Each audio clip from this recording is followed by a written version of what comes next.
మరి ఎందుకు బయటకొచ్చారు? నిర్బంధము అనేది చాలా ఎక్కువైంది సార్. అప్పుడు పోలీసు నిర్బంధం ఎక్కువైంది. కమ్యూనికేషన్ బయట పబ్లిక్ సహకరించకుండా కొంచెము ఇబ్బందికరంగా ఎటు పోతే ఎటు పంపిస్తే అటే కొంచెం అనుమానము, అంటే అక్కడే పోలీసులకు చిక్కిపోయే సందర్భాలున్నాయి. నమ్మే పరిస్థితి లేదు.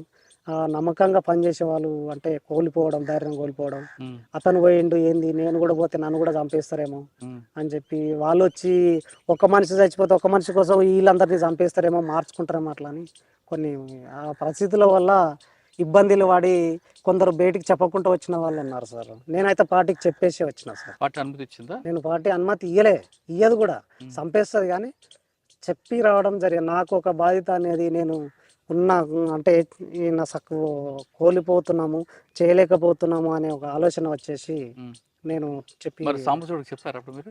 సాంబశివుడికి చెప్పలేదు సార్. నేను నాకు కమాండర్ ఉన్నాడు, ఆ కమాండర్కు చెప్పడం జరిగింది. లేడీ అని విజయ్ అని, జేఎన్ఎం కమాండర్ విజయ్ అని మాకు తర్వాత ఆర్గనైజర్గా పంపించింది. ఆ విజయ్ కమాండర్కు ఏమున్నా సాంబశివుడు నువ్వు మీ కమాండర్కి చెప్పు అని అంటే అట్లా చెప్పడం జరిగింది. ఆవిడ ఒప్పుకుందా? ఆమె అట్లా కాదు అని ఆమె కూడా అట్లెట్లా ఇట్లెట్లా అని చెప్పి కొంచెం ఖండించింది. అట్లా పోవడం కరెక్ట్ కాదు, ఇట్లా పోవడం కరెక్ట్ కాదని. ఇక నేను పోయిన తర్వాత ఆమె వెళ్ళిపోయింది. ఆమెది కర్నూలు, కర్నూలు వడ్లరాం. మీరు ఎక్కడ సరెండర్ అయ్యారు, ఎవరి దగ్గర? నేను డైరెక్ట్ మజీద్ సార్కు మీట్ అయినా సార్. మజీద్ సార్కు మీట్ అయిన తర్వాత అప్పుడు మా అన్న వాళ్ళు కొంచెం పొలిటికల్ చేసేవాళ్ళు. పొలిటికల్ మాకు కొంచెం సపోర్ట్ ఉన్నది, అందరూ సహకరించేవాళ్ళు. పొలిటికల్ పై ఆఫీసర్ దగ్గర తీసుకుపోవాలనేది ఒక ఆలోచన, ఎందుకంటే చంపుతారు చేస్తారని భయం ఉండే. నన్ను అయితే చంపొద్దు, చంపాలనుకుంటే నేనైతే అంత ఈజీగా చావను నేను అది అని చెప్పి కొంచెం అంటే భయం ఉన్నది నాకు, చెప్పడం జరిగింది. పొలిటికల్ని అడ్డు పెట్టుకుని డైరెక్ట్ మజీద్ సార్ సిఐ సార్ అని అచ్చంపేటలో కొత్తగా వచ్చారు వాళ్ళు. అప్పుడు ఈ గిరిబాబు సారు, మన మజీద్ సార్, వీళ్ళంతా ఎస్ఐ బాల్చవన్ ఎస్ఐ, మన సీన్ సార్ అని ఎస్ఐ ఉన్నాడు, నల్ల సీన్ అని బాగా భయపెట్టించేవాడు సార్. ఆ సీన్ సారు వాళ్ళ అయితే వాళ్ళకి అప్పుడు ఏంటంటే ఎవరి దగ్గర సరెండర్ అయితే మాకు ప్రమోషన్లు వస్తాయి అనే ఆలోచనలో వాళ్ళకు ఉన్నది. మాకేమో అట్లాంటివి ఏం తెలియకుండే సార్. మాకు మజీద్ సారు ఏంటంటే పై ఆఫీసరు కాబట్టి పై ఆఫీసర్ని అప్రోచ్ అయిపోయినాం మేము. అట్లా ఎస్పీ దగ్గర శ్రీనివాసరెడ్డి సార్ దగ్గర నన్ను తీసుకెళ్ళిండు. ఆయన ఏమన్నారు మజీద్ సార్ ఎర్రగొల్ల రమేష్ అంటే నువ్వేనా అన్నాడు. అవును సార్ నేను ఎర్రగొల్ల రమేష్ ఆలియాస్ బాలరాం రమేష్ అంటే మీరు అంటే నేను ఆయనని ఎట్లా గుర్తు పెట్టుకున్నట్టు ఆఫీసర్ మా అమ్మ నాయనని పిలిచి ఉప్పునంతలకు బట్టలు పెట్టడము, కొంచెం సహకరించడం, సానుభూతి చూపించడము, రాండి నువ్వు ఇంత ఎందుకు, ఏం లేకపోయినావా, అన్నీ ఉండి ఎందుకు పోయినావా అని చెప్పి కొంచెం మీ అమ్మ నాయనకు చూస్తే చనిపోతారు, నువ్వు రా చూసుకో అని రా అని పిలిచడం జరిగింది, స్టేట్మెంట్ ఇస్తే. అట్లా కొంచెం లాస్ట్ ఇన్నింగ్లో కూడా కొంచెం అది కూడా నాకు సపోర్ట్ అయ్యింది. నేను ఆ సార్ని నమ్మి కూడా వచ్చిన. నేను ఎవరు ఏ ఆఫీసర్ చూసినా నాకు డౌటే ఉన్నది, తీసుకుపోయి నైట్ ఎప్పుడు చంపేస్తారో తెలియదు. అప్పుడు కనబడితే కాల్చివేత, నేను బతికినట్టే. వాస్తవానికి శ్రీనివాసరెడ్డి సారు సహకరించకపోతే నేను చంపేద్దరు కూడా వాస్తవానికి. మీకైనా యూనిఫామ్ వేసి తీసుకెళ్ళింది నన్ను కొత్తకోట మామనార్ నుంచి కొత్తకోట కుమ్మింగ్ ఉందని చెప్పి సారు డ్రెస్ వేపి అంటే గ్రీన్ డ్రెస్ అంటే గ్రీన్ డ్రెస్ దాలు అని చెప్పి సారు భాషను మాట్లాడు, నాకేమో అప్పుడు రాదు. శ్రీనివాసరెడ్డి సార్ అంటే కిట్ ఉంటుంది కదా, బ్యాగ్ కిట్ బ్యాగ్ వేసి ఓ పని ఇచ్చి డ్రెస్ వేసి మనోని ఫైట్ చేద్దాము కొత్తకోట ప్లాట్లకు అట్లా తీసుకొచ్చారు. కొత్తకోట అట్లా అంటే మామనార్ నుంచి డీసీఎం ఎక్కించుకొని. నాకు కూడా అప్పటికి డౌట్ వచ్చింది, సార్ వాళ్ళు ఎక్కడ తీసుకుపోతున్నారు నైట్ ఏమనంటే గైడ్ నువ్వు రావాల్సిందే అని, ఏడవున్నా పిలిచినప్పుడు రావాలి అని చెప్పి నాకు అనిపించింది. చంపేస్తారని నాకు కూడా నమ్మకం లేదు సార్. చంపేస్తారు, నేను ఎట్లా బతకనని నేను ఆశలు వదులుకున్నాను. సార్కి ఒకటే చెప్పిన పద్ధతి బట్టి, సార్ నేను చనిపోవాలనుకుంటే అక్కడనే చచ్చిపోయాడని, బతకాలని నాకు ఆశ ఉన్నా సార్ వచ్చిన, మీరు నన్ను చంపేస్తే మాత్రము ఏం రాదు సార్, ఉత్తపుణ్యానికి నేను చచ్చిపోతా, నేను బలి అవుతా సార్, ఎందుకు నేను బతకగలుగుతా, మీరు సాయం చేసిన వాళ్ళు అవుతారు అని చెప్పి సార్ని దండం పెట్టి అడుక్కున్నా. సార్ మరి నువ్వు బతకాలంటే నాకు పని చేయాలి, నువ్వు ఇన్ని రోజులు పార్టీ కోసం పని చేసినావు, ఇప్పుడు మరి మా పోలీస్కి పని చేయాలన్నాడు.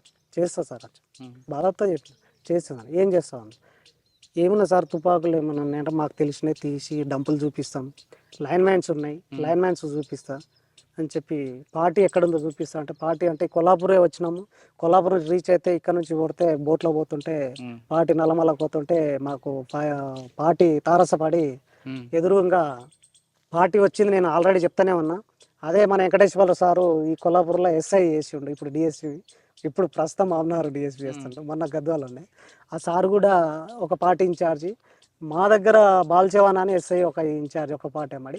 నేను పోతుంటే పార్టీ కనబడ్డది. నేను అవతలొడ్డున కర్నూలులో కర్నూలు అంటే అడవిలో రివర్ అవతల ఒక పార్టీ, మేము ఇతలో ఉన్నాం.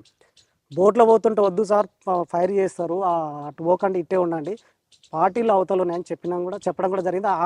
ఆ పార్టీలు కూడా మన రజిత, మురళి వీళ్ళు ఉన్నారు, అందులో వీళ్ళే ఉన్నారు ఫైరింగ్ చేయడానికి కూడా. అయితే మనోళ్ళ మీద ఫైరింగ్ చేసిరు వాళ్ళు.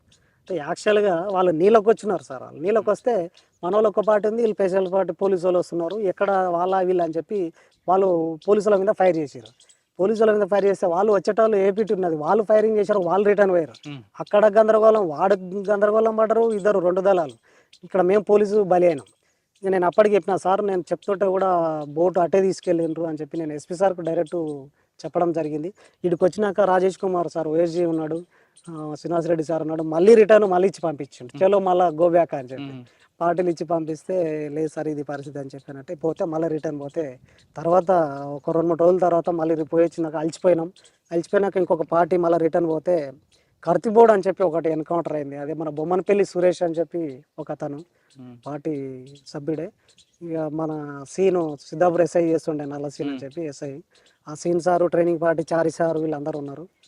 కొట్టేసిరు, ఎన్కౌంటర్ అయింది, బాడీ పడ్డది. నేను నైట్ నన్ను పిలిపించుకున్నారు, బాడీని పిలుచుకొని ఈడికి కొల్లాపూర్ తెప్పించి బోట్లకి వెళ్ళి తెప్పించి ఈ నుంచి ఇట్లా తీసుకుపోవడం జరిగింది. అట్లా కొన్ని జరిగినాయి సంఘటనలు. శ్రీనివాసరెడ్డి సార్కు నేను ఇప్పటికి కూడా చెప్తున్నా, కలవాలని చాలాసార్లు పోయినా, నాకు కలవలేకపోయిండు, ఫోన్లో కూడా మాట్లాడతాడు, కలుస్తా కూడా. కానీ అంటే సారు అప్పటికిప్పటికి కొంచెం పై ఆఫీసర్ కాబట్టి చేంజ్ కావడం జరిగింది, బాధ్యతలు ఎక్కువ ఉంటాయి, కలవలేకపోతున్నాడు. మేము ఇప్పటికైనా నేను ఒక ఫ్యామిలీని అంటే బతకగలుగుతున్నా అంటే ఈ రోజుల్లో ఈ స్థాయిలో ఉన్నా అంటే పోలీస్ ఆఫీసర్లే మనకు చాలా సాయం చేసిన వాళ్ళు ఉన్నారు సార్. మీరు బయటకు వచ్చారు, శ్రీనివాసరెడ్డి గారు పోలీసులు కొంచెం పనిచేయమంటే చేశారు సార్. ఒక 2 పార్టీలు అప్పచెప్పినట్టున్నారు, 2 దళాలు డంపులు అంటే మామూలుగా డంపులు తీపిచ్చినాము, లైన్ మ్యాన్స్. అదే పులి బొమ్మ కాడ కూడా ఒక 25 లైన్ మ్యాన్స్ పెట్టిండ్రు సార్. నేను చెప్పలేదు అని కొన్ని విషయాలు ఏంటంటే కొన్ని చెప్పలేదు, అన్నీ చెప్పలేము. అప్పుడు ఎవరేం చంపుతారో అని నాకు ఉద్దేశం, నమ్మకం కలిపియలేదు. SP sir కల్పించిండు. తర్వాత లైన్ మ్యాన్స్ బౌరాపూర్ కాడ తీపిచ్చినాం. ఆ పులిబొమ్మ కాడ కొన్ని లీక్ అయితే ఆడ కూడా తీయడం, మనోళ్ళు తీయడం జరిగింది.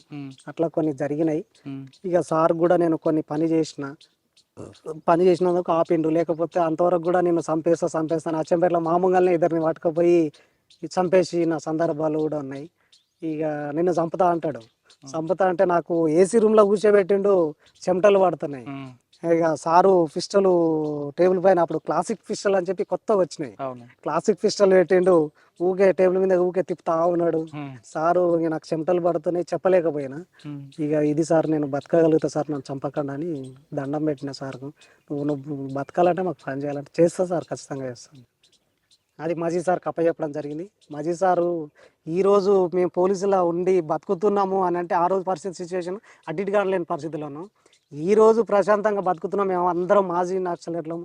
అంటే ఒక ఎస్పీ సారు, శ్రీనివాసరెడ్డి సారు కానీ, ఒక కిషన్ సార్ కానీ, మాజీ సార్ కానీ, గిరిబాబు సార్ కానీ, వెంకటేశ్వర సార్ కానీ, ఒక అధికారులు, ఒక ఆఫీసర్లు మాకు సహకరించినందుకు మేము ఈరోజు లేకపోతే మేము బతకటోళ్ళమే కదా వాస్తవానికి. మరి మీకు ఉద్యోగం ఎప్పుడు ఇచ్చారు? నేను సరెండర్ అయ్యి బయటికి వచ్చేసిన సార్. బయటికి రాగానే అరెస్ట్ చూపించారు మీకు? నన్ను తర్వాత చూపించింది సార్. సారు మేడం చార్జ్ ఉన్న మేడం ఉండే, అంటే సార్ వెళ్ళిపోతాడు, టైం దగ్గర పడ్డది, శ్రీనివాసరెడ్డి సారు వెళ్ళిపోయినాక మనం చార్సున్న మేడానికి చెప్తే చార్సున్న మేడం నార్కల్ డిస్టిక్ తీసుకొచ్చి, అప్పుడు డిస్టిక్ కాలేదు, నార్కల్ పోలీస్ స్టేషన్ తీసుకొచ్చి ఆడ సరెండర్ చూపించడం జరిగింది. మేడం కూడా మంచిది, చార్సున్న మేడం కూడా చాలా సహకరించి హోంగార్డ్ ఉద్యోగం. శ్రీనివాసరెడ్డి సార్ అప్పుడు నీకు ఇది ఒక ప్యాకెట్ మనీ లాగా నీకు ఒక నిమ్మర్ అలాటెడ్ చేస్తున్నా, నీ నిమ్మరు ఎడ్జి నిమ్మరు 156 అని నిమ్మర్ అలాటెడ్ చేసి నీకు ఈ ప్యాకెట్ మనీ, ఈ రోజు ఉద్యోగం చేయకుండా నేను పోయినా కొంతకాలం 10 ఏళ్ళ తర్వాతనే నువ్వు ఉద్యోగం చేయవలసి వస్తుంది, నువ్వు బతుకు మంచిగా ఉండు అని చెప్పి చెప్పడం జరిగింది. నేను ఆ సారు కోసానికి 2 సార్లు హైదరాబాద్ వెళ్ళిన సార్. సార్ గ్రెనర్స్లలో ఉన్నాడు, అప్పలో ఉన్నాడు. అప్పలో పోయి ఉంటే కూడా నన్ను కలవనీయలేదు, అంటే బయట ఫోర్స్ కలవనీయలేదు. అప్పటికి నేను హోంగార్డ్ చేస్తున్నా కానీ పోనీయలేదు. మళ్ళీ మజీ సార్ ఎమ్మడి కూడా పోయి ట్రై చేసి ఆ సార్ని కలవలేక మజీ సార్ కాడికి పోయి కలిసి వచ్చేసిన సార్. ఇక మజీ సార్ కలిసి వచ్చేసిన. అంటే అప్పుడు ఉద్యోగం వచ్చిన తర్వాత ప్రశాంత జీవితం ఉంది? ఉద్యోగం వచ్చిన తర్వాతనే ప్రశాంతంగా ఉన్నా సార్. ఇప్పుడు మళ్ళీ మీరు ఇక్కడ మూమెంట్ ఏం లేదు కదా ఇప్పుడు ఇంకా పరిస్థితి. మూమెంట్ ఎలాంటిది మన డిస్టిక్లోనే లేదు సార్, మన తెలంగాణలోనే లేదు. ఉమ్. ఇక్కడ అంటే ఈ ప్రాంతంలో అక్కడ ఏఓబి, జార్ఖండ్, బీహారు, ఉత్తరప్రదేశ్ అక్కడ ఉండొచ్చు, కానీ ఇక్కడ మన దగ్గర అయితే లేదు సార్. అట్లాంటి ఆలోచన ఇప్పుడు ఈ పార్టీలు ఇవి అవి ఉంటే మేము ప్రశాంతంగా ఉండాలేమో, మేము బతకాలేము కూడా. వాస్తవానికి ఇప్పుడు ఈ రోజుల్లో వాళ్ళు లేరు కాబట్టి, వీళ్ళ ఆఫీసర్లు మాకు సహకరిస్తారు కాబట్టి, పోలీసు సహకరిస్తుంది కాబట్టి మేము బతకగలుగుతున్నాం. అంతరాగా కొద్దిగా గొప్ప ఉన్నారు సార్. మాకు ఆ రోజుల్లో ప్లాట్లు ఇచ్చినారు. ఆ రోజు కూడా కాంగ్రెస్ ప్రభుత్వం ఉన్నది, సార్ ఉన్నప్పుడు, సార్ అప్పుడు కూడా ఇది చేసినప్పుడు ప్లాట్లు ఇప్పించిండ్రు అందరికీ. ఇక్కడ కొల్లాపూర్లో కావచ్చు, కల్లకుర్తిలో కావచ్చు, ఇక్కడ అదే నాగర్ కర్నూల్లో కావచ్చు ఇప్పించారు. కానీ కొంతమందికి అంటే కట్టుకోలేని పరిస్థితిలో ఉండి వాళ్ళు మళ్ళీ వాళ్ళ భూములు వాళ్ళ ప్లేస్లో వాళ్ళు ఆక్రమించుకోవడం జరగడం, కొన్ని అట్లాంటివి జరిగినాయి సార్. మాకు ఎలాంటిది కూడా కొంతమందికి కొంచెం ఇబ్బందికరంగానే ఉంది. మాకు ఇప్పటికైనా కొంచెం పోలీస్ ఆఫీసర్లు ఇప్పుడు అందరూ మంచిగా ఉన్నారు, మాకు సహకరిస్తే మేము ఇప్పటికైనా మా వాళ్ళు కొంచెం అట్లాంటి ఆలోచన దురబుద్ధులు లేకుండా ఎవరు కూడా అట్లాంటిది లేకుండా కానీ ఏంటంటే అందరూ మంచిగా బతకగలుగుతారు సార్. ఇప్పుడు కూడా ఓకే. చాలా మంది ఉన్నారు రమేష్ ఫైనల్గా చెప్పండి, సార్. తెలుసో తెలియక లోపలికి వెళ్ళారు, పనిచేశారు, తర్వాత నిజాలు తెలుసుకొని బయటకు వచ్చి ప్రభుత్వ ఉద్యోగంతో ప్రశాంత జీవనం కొనసాగిస్తున్నారు. అవును సార్. కానీ ఇప్పుడున్న పరిస్థితుల్లో సమస్య ఇంకో రూపంలో రావచ్చు. అవి చూసి చాలామంది మేము కూడా తుపాకీ పడతామనే వాళ్ళకి ప్రజాస్వామ్యబద్ధంగా మనం ఏ పోరాటం చేయడం కరెక్ట్ అంటారా, లేదు తుపాకీ పడితే కరెక్ట్ అంటారా? సార్ అప్పుడు ఉన్న పరిస్థితులు వేరు, ఇప్పుడున్న పరిస్థితులు వేరు సార్. అప్పుడు భూస్వాములు అట్లా పెతానము అట్లా అంటే బయట వాళ్ళకు జనాలకు కమ్యూనికేషన్ తెలియకపోవడము, కొంచెం అవగాహన లేకపోవడము, తెలియక కొంత ఆ పార్టీలో పోయి అంత వ్యతిరేకత అని చెప్పి ఇట్లా ఇది చేయడం జరిగింది. కానీ అప్పట్లేక ఇప్పుడు లేదు సార్. ఇప్పుడు రోజులు మంచిగా ఉన్నాయి, అందరూ ప్రశాంతంగా ఎక్కడైనా కానీ బతకగలగవచ్చు. ఎవ్వరు ప్రశాంతంగా అట్లాంటి ఆలోచనలు లేకుండా ఇంకా ఏమైనా ఉంటే చదువుకొని, ఇంకా ఏమైనా ఉంటే పోలీసులో ఏదైనా ఎంప్లాయీస్, ఈ పోలీస్ ఎంప్లాయీసే కాకుండా ఇంకా ఎంప్లాయీస్లు ఏ వేరే ఉద్యోగం కూడా చేసుకోవచ్చు. మంచిగా మన పిల్లలు మేము చదివించుకొని అట్లాంటి ఆలోచన లేకుండా అది తప్పు అని మేము ఇప్పటికి కూడా అది పోతే కూడా మళ్ళీ తప్పు, అట్లాంటి ఉద్దేశం రాకూడదు. ఆ పరిస్థితులు వేరు. ఆ రోజు అంటే తుంకి ఆకులు తెంపుకొని కట్టెగొట్టి బతికిన రోజులు వేరు. ఈరోజు పరిస్థితులు మంచిగా ఉన్నాయి సార్. అంత అవగాహన ఉంది, కమ్యూనికేషన్ ఉంది, తెలుసు, సమాజంలో బతకగలుగుతారు. అట్లాంటి ఆలోచన ఉండదు సార్. ఈ రోజు ఉన్నది కరెక్ట్ అయిన పద్ధతిలో ఉన్నాం సార్ అందరం కూడా.